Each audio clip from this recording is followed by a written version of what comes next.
बिस्मिल्लाहिर्रहमानिर्रहीम। زه تیمور خان ډي پي او لکی مروت تاسو ته د لکی مروت خلکو ته مخاطب یم. څنګه چې تاسو ته پته ده زه نن یو هفته مخکې لکی مروت کې نیولی ایس ډي پي او پوسټ شوم، نو ما ضروري ګڼله چې زه د لکی مروت خلکو ته خپل ترجیحات بیان کړم. زما دپاره لومبی ترجیح د پبلک ایشوز او د پبلک کمپلینټس دي.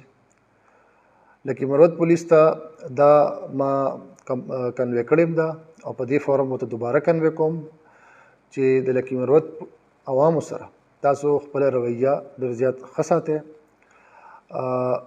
چې کوم سایل راځي تاڼې ته هغه سره ښه اخلاق سره پیش کیږي، بدتمیزي او د دې خلکو تذلیل مه کوئ او دوی سره په ښه طریقې پیش کیږي. د دې دا پوره خبره اورئ، د دې په ایشو ځان پوهوئ او خپل ستاسو په لاس کې د ایس ایچ اوز په لاس کې، د ډي ایس پیز په لاس کې، زموږ د سټاف په لاس کې چې څه کیدی شي د دې خلکو دپاره وکړئ.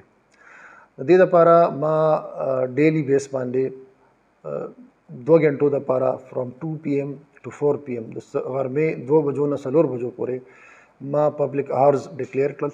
زما ایس ایچ اوز، زما ډي ایس پیز او زه خپله مونږ به د 2 بجو نه والا 4 بجو پورې پبلک کمپلینټ ته کینو او دا به اورو.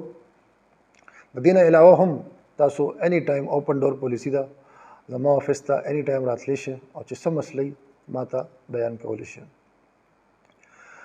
دویم، لکی مروت پولیس ته ما سټرکټلی دا کنوی کړي دي چې په کرپشن باندې به بالکل زیرو ټالرنس وي.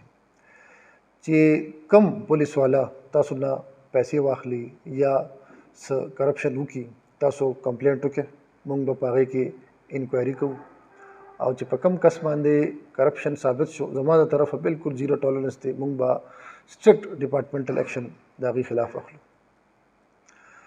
نیکسټ بیا کرائم اگینسٹ پراپرټي، جرایم برخلاف پراپرټي په ریسنټ ورځو کې لکی مروت کې سیوا شوي دي.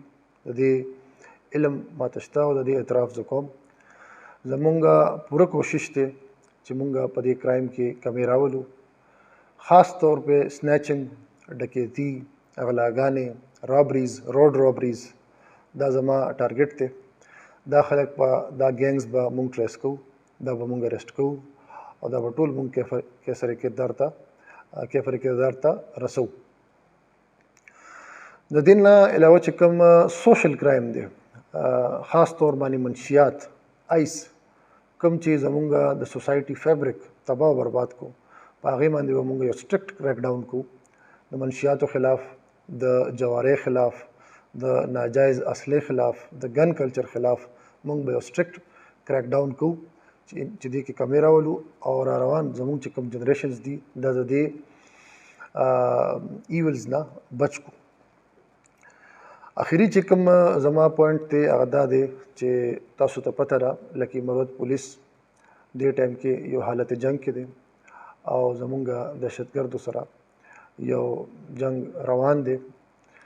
انشاءالله د ستاسو مدد سره او د لکی مروت پولیس بهادرۍ سره مونږ به دا دشمن ته شکست ورکو او د لکی مروت خلکو ته به امن او امان راولو. د دې دپاره زما ستاسو مرسته پکار ده او لکی مروت پولیس ته به دا ویل غواړم چې تاسو حوصله مه بایلئ. تاسو مخکې ډېرې قربانیانې ورکړي دي، ډېر د بهادرۍ مظاهره هم کړې ده، تاسو چرې حوصله نه بایللې. د دې نه بعد هم زه امید لرم تاسو نه چې تاسو به حوصله خپله اوچته ساتئ او د دې دشمن مقابله به کوئ او انشاءالله عوام او پولیس، ولس او پولیس دا چې رایوځای شي نو په لکی مروت کې به امن او امان قایم شي.